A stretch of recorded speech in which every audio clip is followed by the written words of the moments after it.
Good morning, ladies and gentlemen. Please help me welcome to the stage the National Executive Director for ADC, Abid Ayoub. Good morning.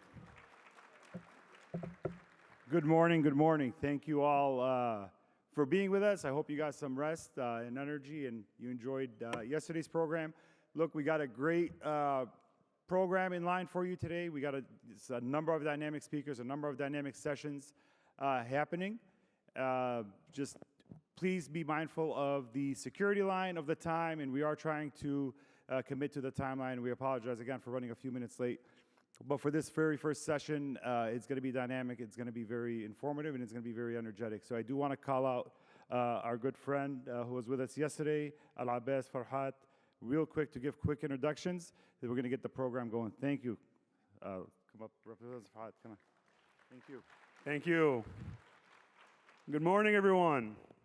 Morning. Are we excited? We had an electric first day. We got a great panel to open it up. First up is Cenk Uygur. He's the CEO and founder of TYT and the host of Young Turks, the largest and longest running online news show in the world.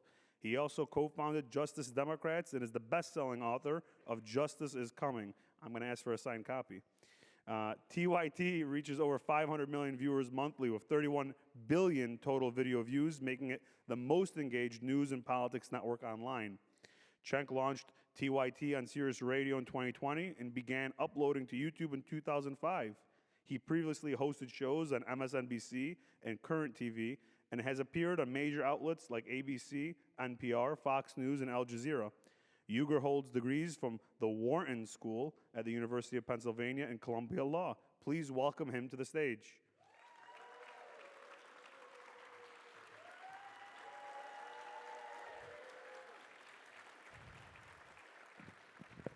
And if you look carefully under each of your chairs, there is a signed copy of the book. I'm kidding. Next is Congressman Khanna. Khanna is a United States Congressman from California's 17th District in the heart of Silicon Valley. He has a vision to transform America into a modern manufacturing and innovation superpower. And he partners it with a commitment to passing Medicare for all, a $17 minimum wage, $10 a day childcare, and free public college and trade schools. Yes, let's do that. He is a progressive with a fresh economic vision. Rowe worked with the White House and the Senate to secure the largest climate and manufacturing investment in history as part of the Inflation Reduction Act. He has led the charge to cancel student loan debt, ban members of Congress from taking PAC money or trading stocks, cancel all medical debt, and establish term limits and a judicial code of ethics for the Supreme Court justices. Ladies and gentlemen, help me welcome Congressman Khanna. Good to see you.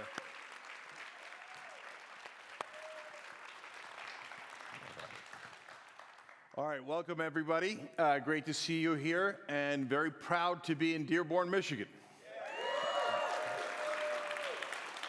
All right, Congressman Khanna is one of the most active representatives in all of Congress, and by a lot, actually. So you took the lead, Congressman, on a letter recently to recognize Palestine as a state. So tell us about how the letter came about and how many folks were signed on to it now. Well, first of all, great to be here in Dearborn. Great to be here with you, Cenk. Thank you, all of us, for the introduction. And I love being here at ArabCon. I saw a headline this morning saying, Democratic hopeful to share the stage with pro-terror radicals at ArabCon. You know? So let's stay on Where are that. the pro-terror radicals? Raise your hand if you're a pro-terror radical. What happened to the First Amendment? You know, what happened to the free speech? Free speech if you agree with me, but not free speech if you go speak at ArabCon? Come on. I actually believe in free speech consistently. What's going on in our university campuses with people who are criticizing foreign policy and then getting harassed, that's not standing up for free speech. Yeah. So I'm going to come back to the letter. Let's stay on free speech for a second. So There is this massive hypocrisy in Congress. So Ilhan Omar says it's all about the Benjamins, which is most certainly is. It's about money, it's about lobbyists, etc. She gets censured. Randy Fine says, let's kill everyone in Gaza, and no one even suggests censuring him. So on college campuses, there's talk of, oh, there's anti-Semitism, there's giant congressional hearings, all the colleges are attacked. I mean, if we're talking about anti-Semitism, Arabs are also Semites, and they have been attacked 10,000 times more on college campuses. So you're one of the good guys in Congress. When you point out these issues, is there any acknowledgement from the other side, or are they like, no, it doesn't matter, Arabs don't count, Muslims don't count, no, we're only focusing on Israel and Israel supporters? It's changing. It's changing. There is a recognition now that the censorship has gone too far. I mean, Brian Mast, I don't know if you follow this, he proposed a bill to take away passports from people who may criticize foreign policy. And I'm thinking to myself, are you going to take away Marjorie Taylor Greene's passport under that bill? You know, because Marjorie Taylor Greene has spoken out about the awful policy of what's going on in Gaza. So the reality is now you have people who I work with on the other side, Thomas Massey, Marjorie Taylor Greene, we've been pushing for the release of the Epstein files, who are saying that we need to rethink our foreign policy. We need to rethink speech. But you can't just be for speech when it's convenient. You've got to be for free speech even when people disagree with you. And what is going on in our college campuses is chilling for people who either criticize Netanyahu, who criticize our foreign policy, who criticize because they disagree with what Charlie Kirk said, and they're being harassed, they're being censored, and that is not speech. And then our algorithms. You know, I'm really concerned with TikTok, that J.D. Vance is out there saying that he's going to get to determine the algorithms. Well, we know that social media suppresses certain types of speech. We know that if you are questioning certain types of foreign policy, social media will deprioritize it. So we need to be consistently for the First Amendment. So this panel is also about political realignment. And so free speech gets us to a really interesting moment in political realignment. Because some in the right wing are now currently attacking Dearborn, attacking Muslim Americans, et cetera, and saying, oh, you know, they shouldn't be allowed to say this and they shouldn't be allowed to say that. On the other hand, others in the right-wing movement, Tucker Carlson, Marjorie Taylor Greene, Tom Massey, Candace Owens, are saying, no, wait a minute, free speech is free speech. And even when Jimmy Kimmel was taken off there, Greg Gutfeld, Clay Travis, and others said, look, guys, remember, we're supposed to be against cancel culture, right? Yeah. We did a whole campaign on free speech. We can't turn around now. So as you see Democrats and Republicans, right and left, moving around, is there a real alliance to be made with portions of the right wing that genuinely love free speech, as we do, genuinely love American sovereignty, as we do? We don't want any foreign governments running our government. So is there an alliance that could be made there? Well, this country is desperate for a vision that is going to bring us together as a nation. And we can come together on certain common sense principles. No to PAC money. No to big money in politics. No to foreign wars that have gotten us into Iraq, into Afghanistan for 20 years, into Libya. No to blank checks to Netanyahu. Yes to free speech.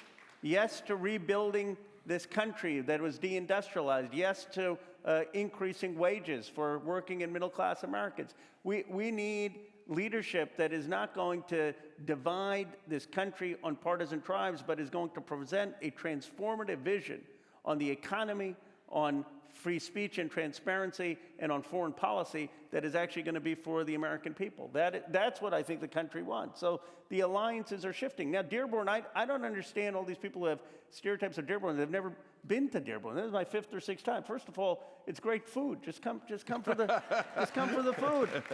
You know, come for the food. Come for the food. Stay for the American sovereignty. And then And then if you want to win elections, you know, maybe our Democratic candidate should show up in Dearborn. You know what I'm talking about? Yes, You know I what? do. Well, how are you going to win Michigan, a swing state, and say, well, I don't want to show up in Dearborn? And we have a president who, in my view, was disingenuous, but he showed up. So the first step is to show up, to listen, to be willing to be criticized, to engage in speech. I mean, all these people, the reason they have this headline saying, oh, why is Khanna coming with quote-unquote pro-terror radicals, is they want to intimidate other folks from not showing up. And then people in our party stay away. They don't come to things like ArabCon. And they show weakness. They show weakness. And that's why we're not winning as a party. We're afraid of our own shadow. We've got to stand up and speak out for what we believe.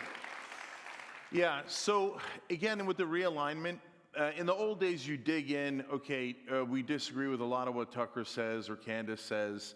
For example, I have no opinion on the First Lady of France. Okay, it's not for me, it's for other people. Did Tucker say something? No, Candace does. Okay, so it doesn't matter. So we disagree on that. So what? If we agree on Israel, we agree on the Epstein files, we agree on getting money out of politics, we agree on anti-war. So I'm happy to build a coalition around policies rather than, you know, saying, oh, if you share a stage with Tucker Carlson, then you agree with everything Tucker Carlson's ever said. If you share a stage with some person and they agree with you on an issue, that means you agree with everything that they do on that issue. I'm just going to do one quick thing, and then I'm going to ask the question. It's such a weird thing to me because, like, when you go to a bar and you're going to watch the football games and you're going to have wings with your friends, do you go, wait, give me all of your political opinions first? And if I don't agree with everything you say, then I'm not going to have wings with you, and I'm not going to watch football. No, in normal human behavior, we play basketball, we go to drinks, and we don't have a litmus test for your politics, right? But the reason why they do that, and Congressman Khanna alluded to it, is it's smear by proxy, right? So, oh, we found a guy who once said something wrong in 1987, and he talked to Bob, and Bob talked to Roe. Okay, that's it, Roe's doing this. So stop believing any of that nonsense and start talking to each other, right?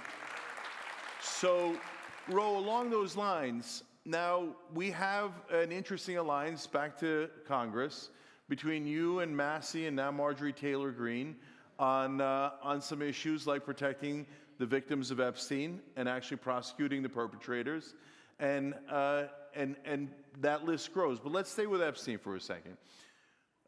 It's interesting that you guys have built that coalition, and now it looks like it's a winning coalition.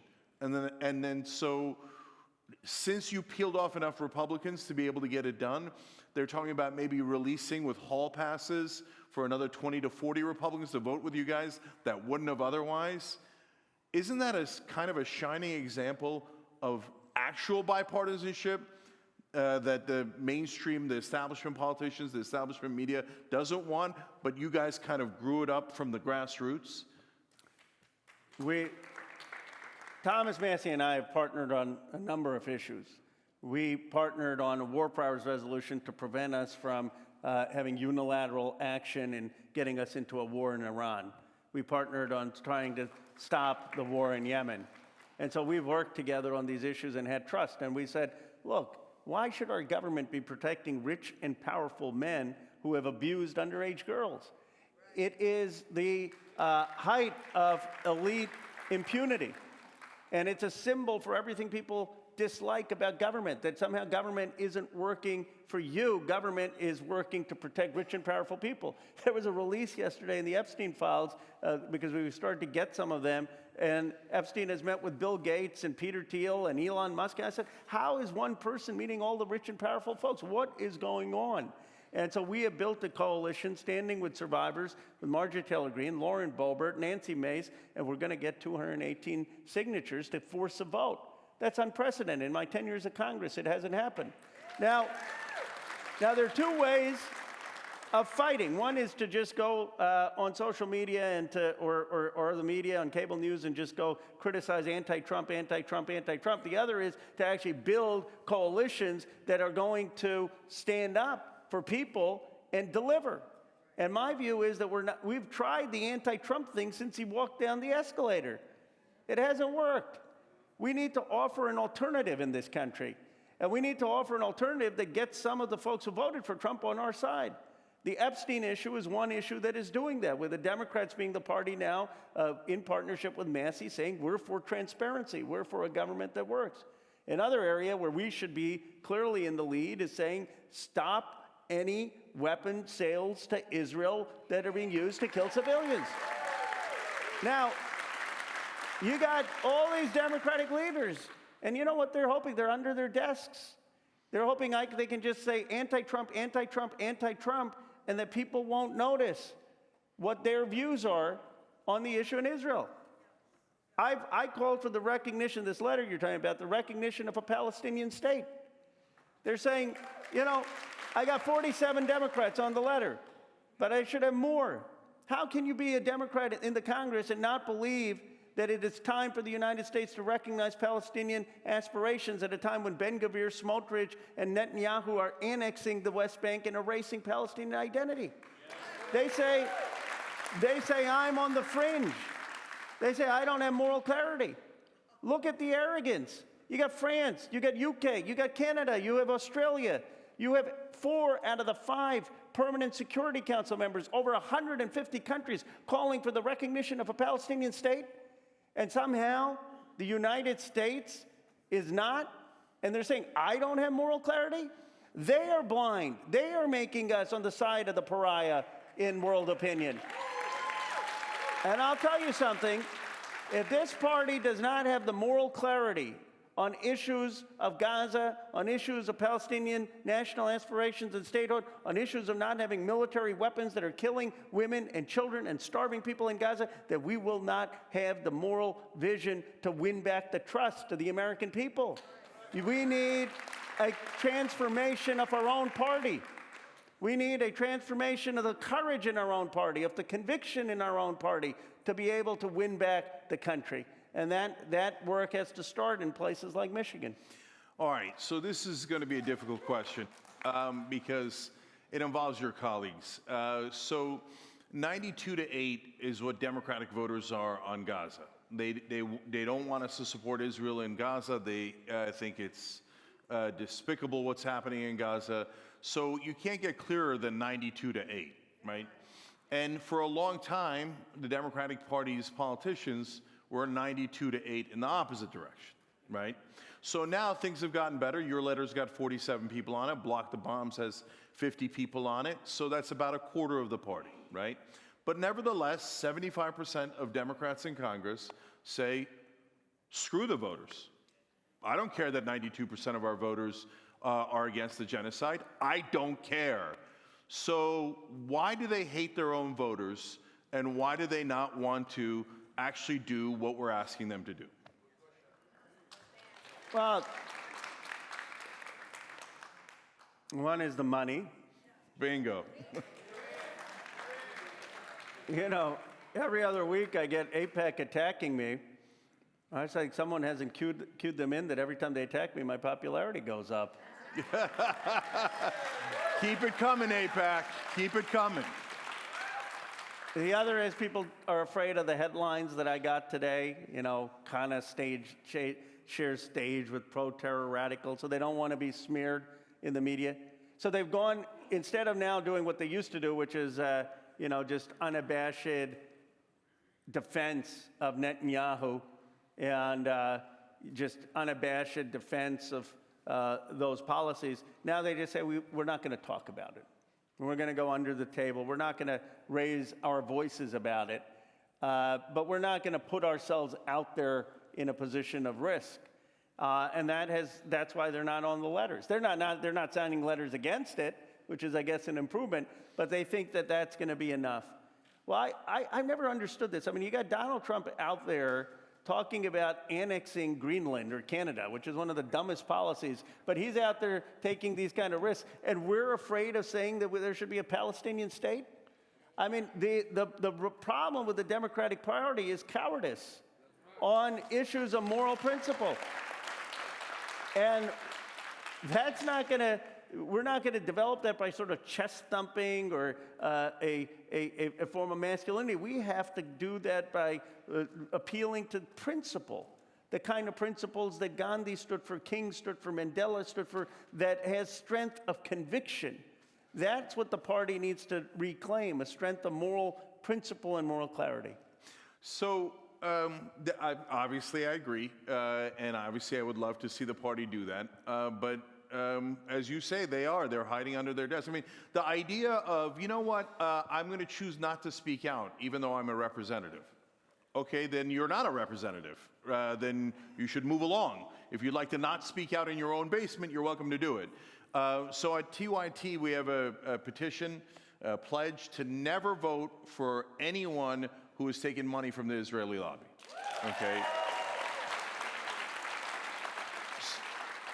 So that's at tyt.com/no-more. Now, why do we have that pledge? Well, brother, why am I voting for you if you raise your hand and say, I'm going to represent a different country? Well, you know, I immigrated to this country, and when I was 8 years old, I didn't immigrate to Israel. If I wanted to immigrate to Israel, I would have immigrated there. I didn't want to. I wanted to immigrate to America because I believed there was freedom here, and I believed that we controlled our own country here. And so I love that this crowd is in favor of American sovereignty and having no other government control our government, right? So obvious, to me, it is obvious that the way that they control Congress, and yes, they control Congress, is through the money. So AIPAC and other Israeli lobbies have given to 90% of Congress. So we talk about 75% of Democrats not on the right side, other than 4 Republicans. No, actually, I think just Massey and Green, because the other 2 that signed, you know, are around the edges. They are, yes, with you on Epstein, but not necessarily on Israel, etc. Almost the entire Republican Party. No, we will not represent the voters. We will not represent the American people. We will not represent the American government. We're going to represent Israel come hell or high water. So for the Democrats, though, we claim to be the good guys, right? We say we stand up for justice and fight for human rights, etc. Your letter isn't asking them to condemn Israel. Your letter isn't doing anything out like Israel doesn't have a right to exist or anything outlandish or anything. It recognizes Israel's security. It's a two-state solution. It's what we've been preaching for the last 30 years. Now there's a letter actually saying let's actually do it, and suddenly people are saying no, no, no, no, no. You know, that's the irony. This is the policy, has been the policy of Reagan, it's been the policy of Bush. In fact, I gave a speech at the Council of Foreign Relations, and I said, we've got a new vision to how do we bring peace. We need a Palestinian state that recognizes the right of Israel to exist in an Israeli state. And one guy who worked for George Bush said, Khanna, you're not saying anything new. I said, right, you're absolutely right, I'm not. But when it actually comes to having the rubber meet the road of actually recognizing a Palestinian state, suddenly everyone is balking. That's why this hasn't been real. What I'm saying is, okay, we need to actually have teeth behind a two-state resolution. That means having conditionality if Israel doesn't agree to it and is going to expand settlements. That means actually recognizing a Palestinian state. Yeah, so that's why it's so puzzling that theoretically the official American policy is a two-state solution, which would obviously involve the Palestinian state. And the Democratic Party is 100% in favor of that, theoretically. Then when you ask them to sign a letter, it turns out 75% of them are against it. So thank you for revealing that they actually never meant it. They never meant it, okay? So now, if you're a Democrat or a Republican and you do mean it, and you go, oh my God, I'm so sorry, I didn't know Roe had a letter, okay? Then sign the letter. You either sign the letter or you are against the Palestinian people. That's what you are. So admit it. So now the question of why. So AIPAC gives them money, and AIPAC also punishes. And they'll spend $2 million, $4 million, $6 million. In the Cory Bush race, did they get up to $8 or $12 million that they spend against anyone who dares to oppose their government, Israel, not our government, America, right? Well, so is it that they're greedy for the AIPAC money? Or is it that they're afraid that Israel is going to cancel them if they represent their voters? Well, I think, look, the money politics is the biggest issue. I mean, Jamal Bowman had $20 million spent against him to take him out on his seat. And I've said, ban it all. Ban all the super PAC money. Summer Lee and I have a bill. I said it doesn't matter what the cause is. I don't take any PAC money. I don't take any lobbyist money. That's why I've been independent. And I have called for the banning of super PACs. How is it that you can write only a $5,000 or $7,000 check to a candidate, but you can turn around and write $1 million check to a super PAC? It makes no sense, and it has corrupted our politics. And that is the biggest thing. But there's a AIPAC tracker. I don't know how many people have seen that. But of all the quote-unquote prominent Democrats, or some of the people of different leaders, there are two of them that they mentioned, AOC and me, who don't take the AIPAC money, and all the rest, just go look at AIPAC tracker and look at the record. And that's why you have independence. But it's not just independence from AIPAC, it's independence from big money, period. Whether it's big money of pharmaceuticals, big money of big oil, big money that is of insurance companies. We need a transformative progressive agenda in this country. And we need a transformative economic agenda that isn't going to be beholden to special interests. Yeah. So,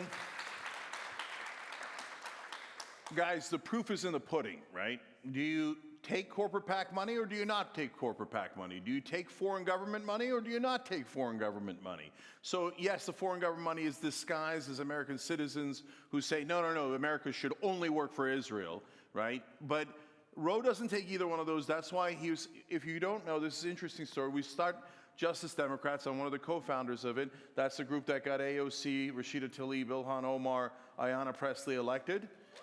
And so I go to Roe before any of that happened. There's no, AOC has not won the primary. This is a ragtag group that no one believes in. We don't have any PAC money, et cetera. And I go, Roe, we're not taking corporate PAC money, and we actually want to do these bills. Do you want in? He comes on the Young Turks and says, I'll be your champion, okay? So, Roe, so there's something you mentioned there about money in politics that you know that I think is everything, right? It's absolutely critical. So the problem is Congress is hooked on the money, right? So other than you and a handful of other Congress people, and what's interesting is now some Republicans have started to not take corporate PAC money, right? And by the way, the Republicans and the Democrats that don't take corporate PAC money are the exact same people signing on to the Epstein letter, challenging whether Israel should have complete command and control of American Congress, right? Why? Because once you get weaned off the money of corporations and foreign governments, it makes a big difference. So now look, if you go to those Congress people, they all, Democrats, pretend that they're against money in politics.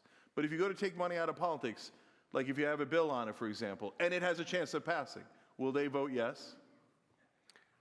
We have not been able to get the votes on it. I mean, Summer Lee and I, that's another bill you should look at. It basically bans super PAC money, and we have maybe 30, 40 co-sponsors. But look, I have said for the Democrats, okay, you can't unilaterally disarm. If the Republicans have super PAC money, you can't, in a general election, not have match that. But why do we need super PAC money in Democratic primaries? I still can't understand why the DNC does not just ban super PAC money in Democratic primaries. There is no reason that you need millions and millions and millions of dollars coming in super PACs against people running for Congress, people running for Senate. But look, young people have caught on to the game. They can sniff out if you're authentic or not. No one in American politics is perfect. No one in politics is perfect. No one is Gandhi in American politics. You can't be. But the point is, you can be true and consistent in either standing with people and standing with human rights and convictions, or you can do the bidding of interest groups and people in power. And the young people say, no, the system hasn't worked for us. The American dream has slipped away. Our life is not as good as our parents' life used to be. We can't afford a house, we can't afford rent, we don't have a good paying job, the system isn't working. We want something different, and we want a country that we can be proud of that stands up for human rights.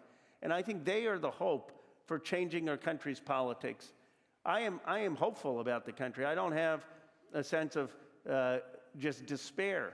You know, the despair is what Trump is has run on, a sense of, okay, everything is broken, let's tear it all down, let's just break it all down. And I understand the anger, and I understand the anger here in Dearborn. I get it. I've talked to people who've lost their entire extended family in Gaza, who've lost so many people in this war. And there are two alternatives. One is just to rage against the system, to rage against the parties. But then there is a deeper alternative, and for me it's inspired by my grandfather, who spent 4 years in jail alongside Gandhi as part of India's independence movement. And that deeper movement is to say we can do better.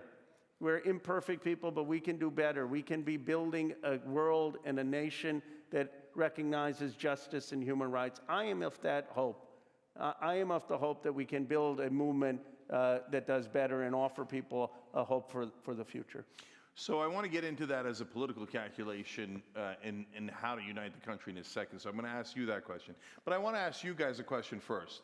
Because Ro mentioned money in politics, and this is a conference for Arab Americans. And a very functional part of that is the Americans part, right? And so we, because a lot of times we get smeared, our communities, Muslim, Arab, et cetera, saying, oh, you guys are just against Israel. So now it's true, we're against Israel's genocide, absolutely. So are you against, but I don't want to speak for you, the politicians taking money from the Israeli lobby? Absolutely. Yes, okay. But are you also in favor of politicians not taking money from Big Pharma? Let the record know that was louder, actually. Okay. Are you against politicians taking money from big oil? Yes. Defense contractors? Yes. So, and if I asked this in a right-wing room, they'd have the same answer, okay? So, Ro, then it comes back to you. It feels like we need someone in politics now that says, I care less about the labels, and I care less about these tribal games, and it feels like the mainstream media is trying hard to divide us, right? Left, right, you gotta hate each other. Oh, look, the most outrageous thing this guy on the right said, the most outrageous thing this guy on the left said. Now they assume everyone on the left said that, assume everyone on the right thinks this, and fight, right? But what if you or anyone, along the lines of what you think, or just you, said to the American people, hey, you know what, if you're anti-war, I know Trump let you down. He bombed Iran. He's now trying to start a war with Venezuela. I know you're against money in politics. I know Trump let you down. He's serving his donors that want him to serve Israel. He's obviously serving somebody that won't release the Epstein files. I know that you wanted lower drug prices, and Trump let you down. But we're actually going to do all of those things. Do you think that person can win the presidency? Yes, but I think it'll be harder for them to actually get the things done, because we're up against a lot of big money in politics. But I'll tell you, we've got two big problems in this country. One is money in politics, and the other is a hate that we exhibit towards each other, an unwillingness to listen, an unwillingness to actually find common citizenship, common national purpose. This country is hungry for a new national purpose, yes, for a new sense of where we're going to go as a nation. And at the minimum, table stakes are, okay, you're going to work for the people and not for big money. You're not going to be beholden to these special interests. But then they also want a vision. They want a vision for the country that my parents came here. My father was at Michigan as a graduate student. They came when John F. Kennedy had called this nation and said, we're going to go to the moon. This was the place to be in America. We were doing things, big things. We were moving along, humming. We were marching forward on women's rights, on civil rights, and on peace. And somehow we've lost that sense of common American vision. I believe that if our Democratic Party stands against these big money interests, if we stand for people when it comes to Medicare for all, when it comes to a living wage, when it comes to child care, if we stand for human rights, and if we stand for rebuilding the country's economy in every community and every family, then we can inspire the country again, and we can win again. So we're short on time, so I want to get back to the issue of Palestine and Israel before we run out of time. Look, I'm going to put you on the spot here. Sorry to do that, but has Hakeem Jeffries signed your letter to recognize Palestine as a state? No, he has not. Now, I will say the minority leaders tend to not sign these letters, but I think that we should be building support broadly. I mean, I'm hoping that the Democratic Party's position becomes the recognition of Palestine. But let's be very clear about this.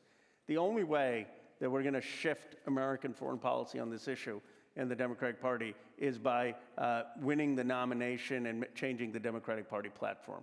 Until you have new DNC chairs, new people in the foreign policy, nothing is going to change. We're just going to have the same old playbook. The same old playbook on the economy, which saw deindustrialization in these states without new economic opportunity. The same playbook on the government, which has protected rich and powerful interests. The same playbook on foreign policy. And people are sick of it. But we've got to fight first to transform our own party before we can convince the country that we're going to transform the nation. And once we have a vision that can transform our own party and that can unite our own party around transformation, then maybe we can convince the country that we can unite the nation around transformation. That is what I think ultimately is desperately needed and what the country wants. Yeah, so I now started something called Rebellion PAC, and Rose graciously, we endorsed him, and he's accepted that endorsement. And what it does is a populist plank that says anti-war, anti-corruption, lower drug prices, lower housing prices, higher wages, and paid family leave. They all poll above 67%. Isn't it amazing and shocking that the Democratic Party, those are all Democratic policy proposals. They're all incredibly popular, but we can't get them to do it. We can't get them to do it. Like I feel like I'm Van Gundy holding on to Alonzo Mourning's leg for some of you old school folks who remember that. With Roe, like, well, I found one guy who'll do it. I'll find one guy who'll do it. So, Roe, look, if we're keeping it real, look, when I started Justice Democrats with others, there was a theory that we could do it from the ground up, that we could get enough people into Congress, and then eventually things will get better. And things have gotten a little bit better.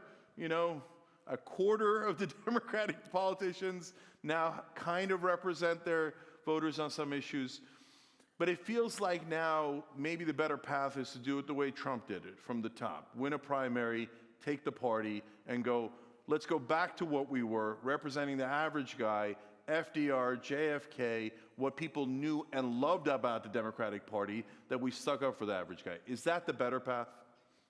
It's the only path, which is to build a movement. Look, I wish Bernie Sanders was 15 years younger, because I have no doubt in my mind he would win the presidency in 2028 if he was. But I think the reason Bernie resonated is not because of Bernie Sanders, it's because he built a movement. He built a movement, and he built a movement around principles. And that is the only way we're going to get change, is to build that kind of movement, to win the presidency, to win House and Senate seats around a consistent platform that is against the status quo. And you know what the amazing thing is? We have that opportunity. There's only one thing that people agree with, that the status quo is broken. 62% of Democrats don't believe that the leadership, the status quo, is working for them. This is the moment for change. And all of you listening, you can be part of this. You can be part of saying, instead of just, the Democrats are terrible, we don't like the Democrats. That's the easy thing, to criticize. The harder thing is to build. Instead of just saying, okay, we don't like the Democrats, say, we don't like what we see, and here's what we're going to do to build and take over and build a better vision. That's how we start to work towards change. And as we wrap up here, let the record note for all the haters out there and the people trying to smear this community. Here we are at ArabCon, and a huge applause line for Bernie Sanders, the most successful Jewish American politician in American history. And we love the brother. We love the brother, okay? So, and this is what's great about America. Ro, you come from a Hindu background? Yes, I do. And here's, a representative who comes from a Hindu background reaching out to Muslim Americans and saying, let's work together. Let's work together. Because, and also reaching out to Tom Massey and Marjorie Taylor Greene and saying, if we agree, let's work together. Because it isn't, don't let them divide you, okay? It is not about race or religion. We came to America because we didn't want it to be about race or religion. We wanted it to be freedom. We love freedom. We love equality. We love justice for all. That's why we came to this country. And Ro, my job was to ask you questions today. We did. But at the end, I will say, as I often do, because we're honest on the show and we do something different on the Young Turks, boy, do I appreciate you, brother, for trying to unify all of us. We needed someone to do it, so thank you for doing it. Thank you. Thank you for standing up. Thank you, Cenk. Appreciate you. Appreciate it.